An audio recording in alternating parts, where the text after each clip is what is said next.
The big event obviously were the Seki tenders, which we discovered globally low prices, and there was a huge interest in India and abroad with regard to those tenders.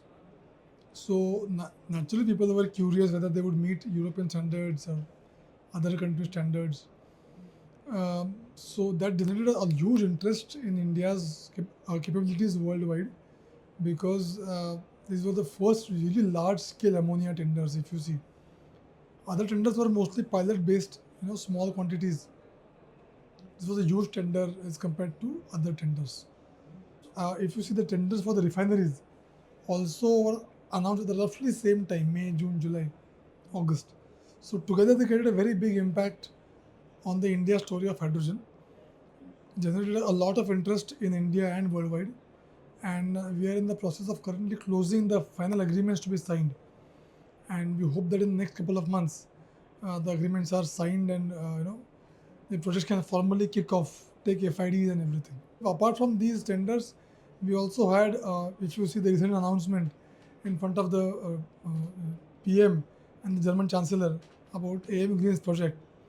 Then we have couple of more announced offtake projects for exports.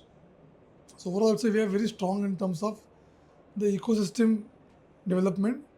We still have challenges in actually converting the projects from even from offtakes to on-ground projects, and that's why we are working with the stakeholders to ease their concerns, and we'll continue to do so till the ecosystem is fully established in India.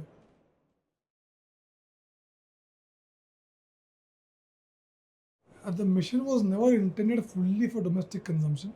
It's always intended partly for export and partly for domestic consumption. And if you see the targets for net zero for other countries are much earlier than that of India. So naturally, we expected that most of the demand in the first years would come from abroad. So that has not happened to the extent we thought it would. The demand for Europe for the mandates, where they have a compulsory mandates for consumption of hydrogen, for RFNB or consumption hydrogen, have not yet been translated into national laws.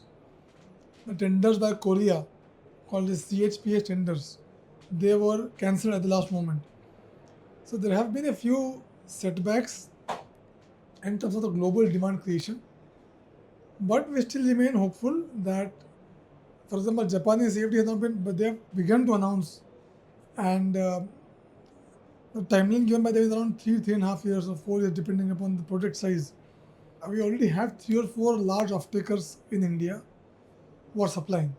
So we are hopeful of the 5 million ton target under the mission, given that we have also some amount of subsidy which has not been allocated yet, which we will allocate soon.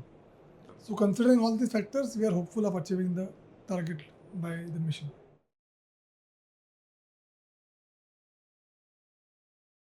Some of them are far ahead. Like for example, AM Green is called much ahead. They've acquired the factory, retrofitted the factory, a lot put investment. We have NTPC doing a lot of work in Vishakhapatnam. I mean, near Vishakhapatnam. We have other big players as well who have been allocated land. So obviously, different projects depending upon their timelines are in different levels of execution. We have L&T who's gone and acquired land, applied for connectivity. So different projects are in different stages depending upon their some timelines are 28, some are 29, some are late 29. So the projects are in construction depending upon their respective timelines.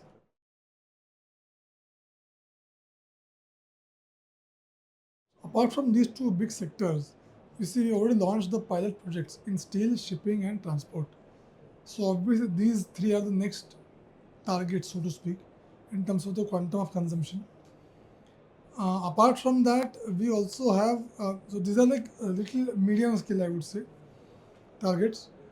In the small scale also, you would see many other sectors who want to decarbonize their small industry. They're not in terms of thousands of tons per annum. There will be hundreds of tons per annum. Small plant, but still viable because they'll get carbon credits or something like that. Or they're currently itself buying at a very high price in their fuels.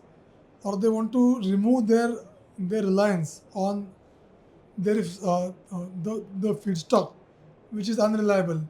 Sometimes it comes goes. So there are different reasons for different industries to convert to hydrogen. Some industries have the energy part as a very small percentage of their final product cost. So those are now wanting to come ahead so that they can charge a green premium on their products. So different industries have different motivations to decarbonize. For us, ultimately, the ministry doesn't matter your motivation. What matters is your intention of actually using hydrogen, green hydrogen, in your plant or in your process. We are encouraging everyone to do that, irrespective of whether they are big or small.